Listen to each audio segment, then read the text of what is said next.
Excellence, Monsieur le ministre, à vous la parole. Merci. Éminence, Excellences, Mesdames et Messieurs, distingués invités. Je voudrais d'abord remercier son Éminence Simon Kimbangu Kiangani, représentant légal et chef spirituel de l'Église kimbanguiste, pour avoir bien voulu m'inviter à prendre part aux assises de la conférence internationale sur Papa Simon Kimbangu.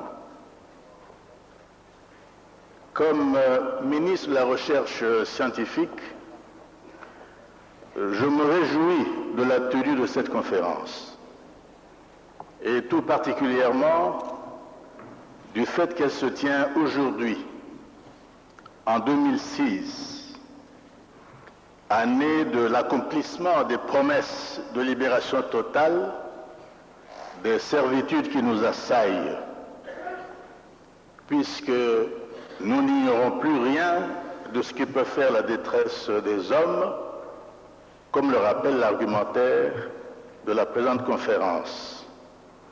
Ayant, vous le savez tous, fait à souhait l'amère expérience de tout ce qui peut nuire à l'homme du Congo et à son développement. Guerre, famine, immoralité, épidémies et pandémies, calamités naturelles, insécurité, posture de génuflexion, angoisse et désespoir. Celui au nom de qui Simon Kimbangu a guéri les malades, réveillé les morts, opposé une fière et ferme résistance, néanmoins non violente, à l'oppression coloniale, c'est que le peuple congolais est rassasié de guerres, de conflits sanglants, de violences destructrices, d'humiliation et de misère, et qu'il veut désormais goûter à autre chose, à quelque chose d'autre, de plus doux, de plus sain, de plus juste, de plus paisible, à plus de prospérité, au progrès et au développement. Alors, il nous envoie aux sources, comme à la recherche d'une clé du bonheur oublié. Oui, Éminence, comme vous me l'avez dit dans votre lettre d'invitation, les véritables catalyseurs de l'épanouissement des peuples sont multidimensionnels. Et c'est pourquoi, notamment, la recherche impérieuse d'une paix durable et d'un développement intégral de nos nations doit aller de pair avec la quête de ressourcement intérieur. Le voyage de ressourcement au parcours spirituel, j'allais dire au martyr de Simon Kimbangu, et avant lui à celui de Kimpavita Nsimba Donna Béatrice, que nous propose la conférence internationale sur Papa Simon Kimbangu, a à mes yeux valeur de thérapie. Valeur de thérapie pour le peuple du Grand Congo qui veut se retrouver, se reconnaître pour être reconnu dans la totalité de son identité. Au jour d'aujourd'hui, cette volonté d'immersion aux origines, aux sources de la spiritualité libératrice, apparaît comme un acte fondateur qui annonce des changements majeurs d'ordre politique, éthique ou moral, social et culturel, sans oublier l'économique, pour la renaissance, la vraie reconnaissance du Congo. En effet, un peuple sans souvenir est un peuple désarmé devant les appels du destin. Et pour un peuple libre, l'un des souvenirs les plus chers, les plus sacrés, est celui de sa lutte pour la liberté et pour l'indépendance. Cette lutte sublime rappelle les sacrifices de ceux qui ont donné leur vie pour qu'un jour vivent libres et prospères la patrie, notre patrie. La nation doit donc honorer ce souvenir et l'intégrer dans sa vision globale de son devenir pour entretenir la flamme, flamme de la dignité inhérente à cette lutte, flamme de l'amour de la patrie, flamme du service du devoir, flamme de la disposition à servir la nation à son appel. Je retiens donc de cette conférence internationale sur Papa Simoki Mbangu, d'abord qu'elle invite à la réappropriation de notre histoire comme premier acte fondateur du renouveau.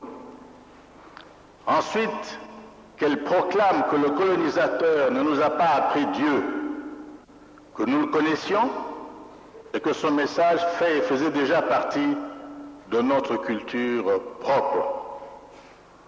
Ensuite, qu'elle proclame l'existence d'une identité africaine propre qui intègre une spiritualité propre, une culture propre, des prophètes et des saints propres, susceptibles de soutenir et d'éclairer utilement la marche de l'Afrique vers l'épanouissement intégral, le progrès et le développement, tout en demeurant ouverte au monde. Qu'elle invite enfin les Congolais en particulier, et les Africains en général, à se connaître, à parfaire leur connaissance d'eux-mêmes pour que les autres puissent mieux les reconnaître. C'est dire que recueillir tout l'héritage que cette conférence internationale étale pour le valoriser est particulièrement remarquable. Simoki Mbangu, prophète de Dieu, envoyé spécial, paraclet, autre paraclet, est tout simplement un homme d'exception, à travers qui Dieu a parlé à son peuple qui est au Congo et en Afrique, et lui a fait beaucoup de bien à une époque difficile de l'histoire africaine où l'homme s'est comporté en bête féroce envers d'autres hommes, tout simplement parce qu'ils lui étaient différents. Il n'est donc pas étonnant qu'au nom de l'immanence de sa justice, Dieu soit venu au secours de ceux qui étaient opprimés et qui n'avaient pas d'avocat pour les défendre, de prophètes pour leur redonner espoir, comme pour narguer la puissance de ceux qui lui avaient tourné le dos, tout en se servant de sa parole.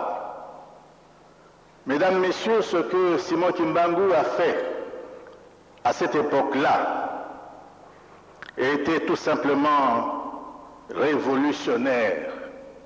Révolutionnaire au sens positif du mot, en tant que démarche de changement radical de ce qui se faisait, de ce qui se pensait, de ce qui se concevait dans cette société-là, à cette époque-là. Et cela parce qu'il avait vaincu la peur, fort de sa foi en Dieu et de son amour des siens. Mesdames, Messieurs, en tant qu'enfant du Congo, mais aussi en ma qualité de président de l'Institut des peuples noirs, organisme créé en 1985 à Ouagadougou à l'initiative de feu le président Sankara, par tous les États à population noire majoritaire du monde, d'Afrique, des Caraïbes et du Pacifique, par toutes les communautés noires minoritaires d'Afrique, d'Amérique, d'Asie et d'Europe, ainsi que par des hommes de culture, des hommes de science, des hommes d'église, des hommes politiques et des artisans, des artistes de renom du monde noir, je suis venu à cette tribune pour m'acquitter d'un devoir de mémoire et pour porter témoignage. Porter témoignage du fait que Simoki Mbangu est incontestablement aux origines de l'idée de la pensée de libération de l'homme du Congo et d'Afrique, à l'instar de Toussaint Louverture en Haïti, Georges Padmore, Marcus Garvey dans les Antilles, William Boulgap Dubois, et j'en passe. Et cela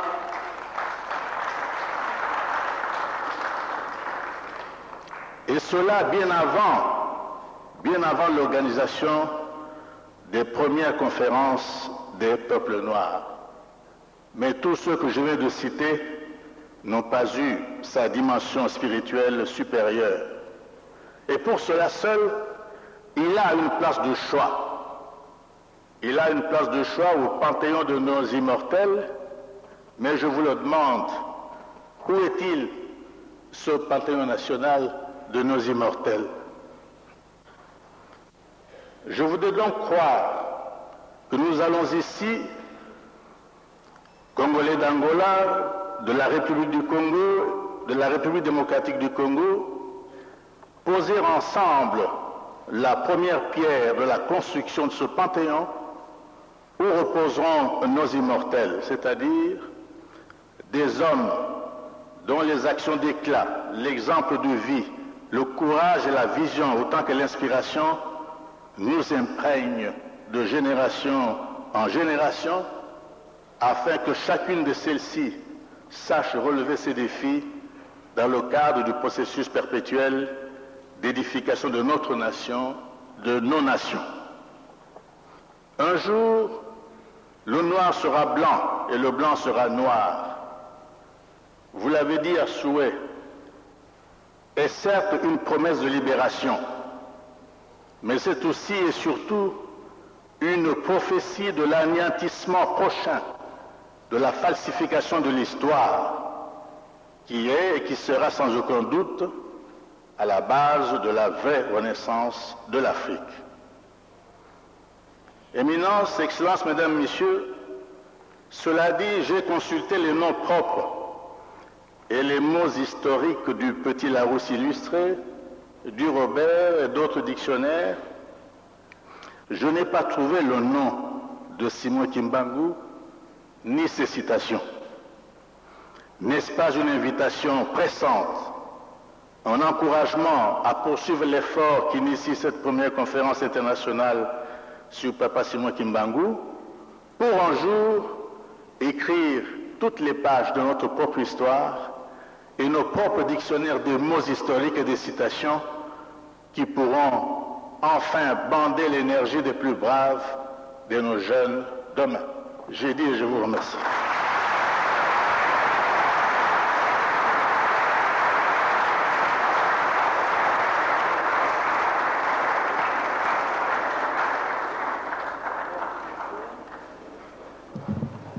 Merci, Son Excellence, Monsieur le Ministre. Il s'agit de Maître Kamanda Kamanda, ministre de la Recherche scientifique et technologique, et c'est aussi un digne d'Afrique, puisqu'il était secrétaire général adjoint de l'OUA, actuellement Union africaine. Merci, Maître Kamanda Kamanda.